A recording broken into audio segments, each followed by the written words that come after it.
Oi! Hoje eu vou mostrar para vocês nessa aula como que a gente pode criar fórmulas fechadas para chamadas recursivas. Por exemplo, a gente tem a sequência de Fibonacci, a gente tem, por exemplo, a definição do fatorial de um número, que podem ser definidos de forma recursiva. Então, quando a gente tem um problema recursivo, ele faz chamadas de si mesmo.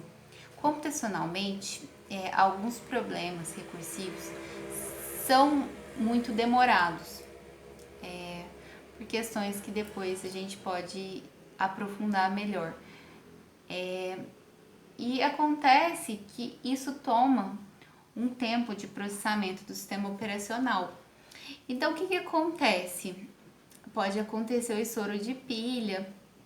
Então, a gente pode, em alguns problemas, reescrever essas chamadas recursivas do problema, fazer essas chamadas do problema de si mesmo, por uma fórmula fechada. Então, quando a gente tem essa fórmula fechada, a gente, sabendo o valor do nosso n, a gente pode substituir de forma correta e já gerar uma saída imediata para o problema. Então, se a gente resolvesse o problema de forma recursiva, então a gente teria que fazer várias chamadas de si mesmo do problema até atingir o passo base. Por que a gente coloca esse passo base em um problema recursivo? Porque o problema vai sendo definido em termos de si mesmo. Ele vai, por exemplo, para construir o S de n, vai precisar da informação do n-1, do n-1 ele vai precisar da informação do n-2. Se a gente não coloca esse critério de parada, a gente nunca vai parar as chamadas recursivas. E então é por isso que a gente coloca nessas chamadas recursivas um critério de parada, para garantir que haverá uma finitude do nosso programa, tá? Então, quando a gente fala em algoritmos, por exemplo, tem que ter essa garantia de finitude. Então, por isso que a gente coloca esses critérios de parada também no nosso problema, tá bom? Senão o computador fica fazendo várias chamadas, por exemplo, do programa, e nunca pararia a execução. É por isso que, por exemplo, quando vocês vão fazer um programa para calcular o fatorial de um número de forma recursiva, vocês colocam aquele passo base, n igual a 0, n igual a 1, já retorna 1. Então, por isso, porque o programa tem que saber o momento que ele vai parar. Então, quando ele encontra esse passo base, ele pode encerrar a execução e retornar uma resposta para o nosso problema.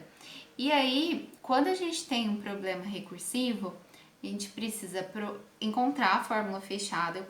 Vou colocar dois exemplos para vocês, tá? Em seguida nesse vídeo. E aí a gente tem que mostrar que essa fórmula está correta, porque a gente encontra uma fórmula que expressa esse problema, mas a gente não sabe se ela está correta. Então é por isso que a gente prova essa fórmula fechada. E se a fórmula fechada atende o nosso passo base e atende o nosso passo da recorrência, a fórmula pode ser aplicada substituindo essa relação de recorrência para o nosso problema. No próximo semestre, vocês vão ver comigo a disciplina de projeto e análise de algoritmos, e vocês vão ver a importância dessas chamadas recursivas, porque, por exemplo, em alguns problemas recursivos, a gente tem que fazer análise de tempo de execução, verificar o tempo que aquele algoritmo gasta para ser executado. Então, essas relações de recorrência podem ser utilizadas para expressar o custo computacional de um algoritmo, tá bom? Então é isso, eu vou colocar dois exemplos para vocês, tá? E vou passar exemplos para vocês praticarem em casa. E aí na próxima semana eu vou fazer uma aula ao vivo com vocês para a gente poder corrigir esses exercícios, tá bom? E se durante o desenvolvimento deles na semana vocês encontrarem problema, podem me mandar e-mail tirando as dúvidas, tá bom? Já vou colocar para vocês esses exercícios. Aqui temos o primeiro exemplo sobre recursividade e relação de recorrência. Como vocês podem observar, para a definição da minha função S de n, eu utilizo o valor de S de n menos 1. Então, para expressar o valor do elemento atual, eu utilizo 2 vezes o valor do termo anterior. Então, desenvolvendo aqui, olha. Então, a gente sabe que S de N é expresso por 2S de N menos 1. Pensando aqui que a gente fosse desenvolver o S de N menos 1. Aí, a gente aplica, ao invés de utilizar N aqui no termo, a gente usa N menos 1. Então, usando N menos 1, fica 2 vezes S, N menos 1 menos 1, então, N menos 2. Se a gente fosse calcular esse S de N menos 2, a gente sabe que seria 2 vezes S, aí eu passando ao invés de N, passar N menos 2, seria 2 vezes S de N menos 3. A gente faria essas chamadas até quando? Até aqui, ó, nesse critério de parada nosso, até S de 1 igual a 2. Então, feito isso, se a gente fizer uma substituição aqui, ao invés de S de N menos 2, a gente utilizasse o valor de N menos 2 como 2S de N menos 3. A gente teria aqui 2 vezes. Aí, aqui a gente tem que o valor de S de N menos 2 é, vou reescrever ele aqui, 2 vezes S de N menos 3, certo? De maneira similar, se a gente fosse substituir esse valor aqui para o N menos 1, a gente teria esse 2 vezes o S de N menos 1. Então, que seria 2 vezes 2S de N menos 3.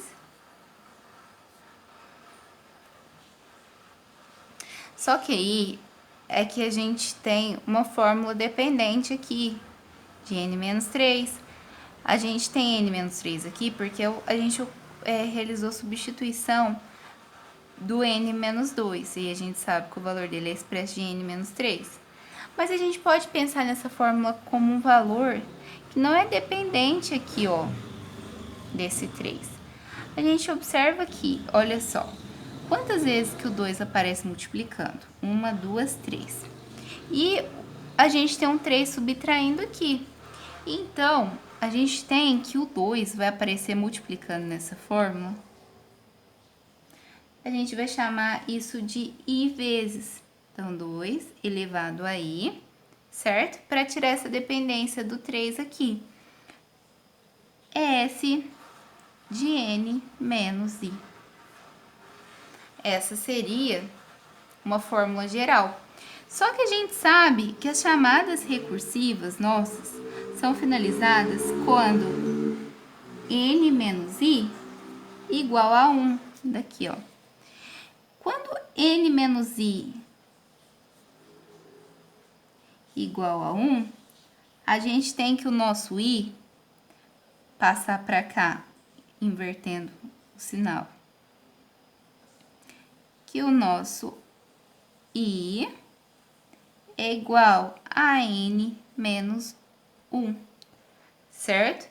Então, se a gente, ao invés de utilizar o I, substituir esse I por N, a gente tem que 2, substituindo aqui, elevado a N menos 1, vezes S de N menos o I menos N menos 1, que a gente acabou de descobrir.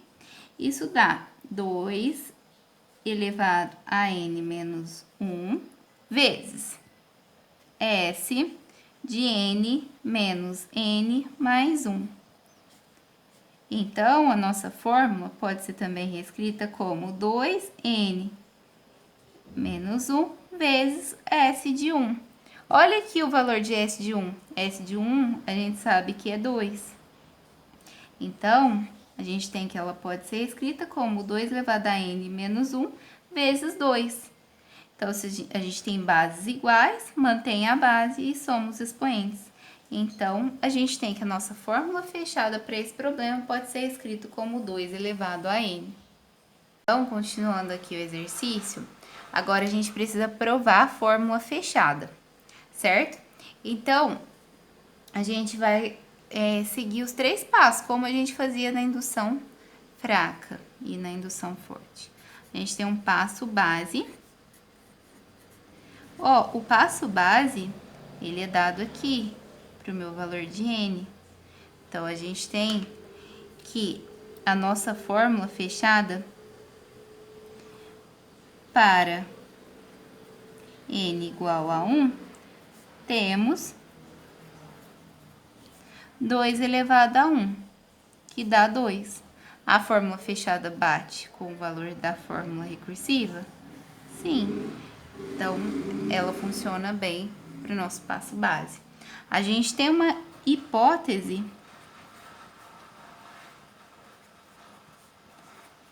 da recorrência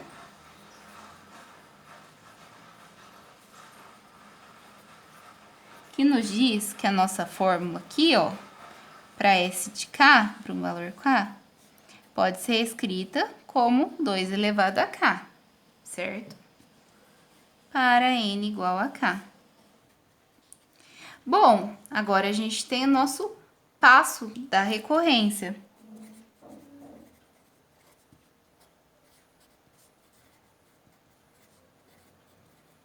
No passo da recorrência, a gente precisa provar a validade de S de K mais 1 para a fórmula que a gente acabou de descobrir.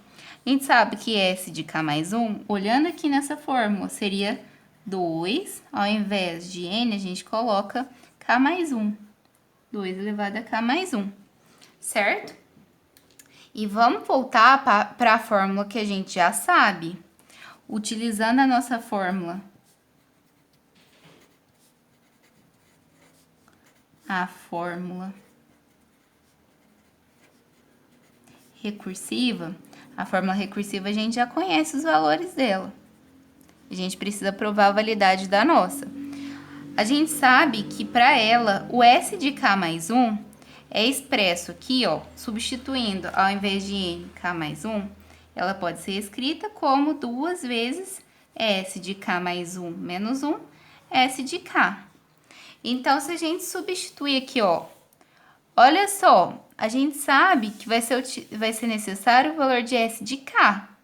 E olha na hipótese da recorrência, o que a gente tem? O valor de S de K para a nossa fórmula nova. A gente sabe que S de K é expresso por 2 elevado a K, então a gente pode substituir aqui. Que S de K mais 1 é igual a 2 vezes o S de K, que é 2 elevado a K, certo? Então, se a gente resolve 2 vezes 2 elevado a K, dá 2 elevado a K mais 1. Olha só, que era o que a gente estava procurando provar. Logo, a fórmula recursiva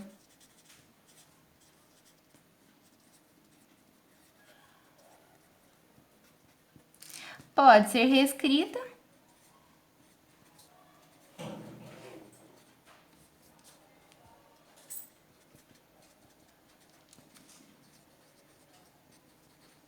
por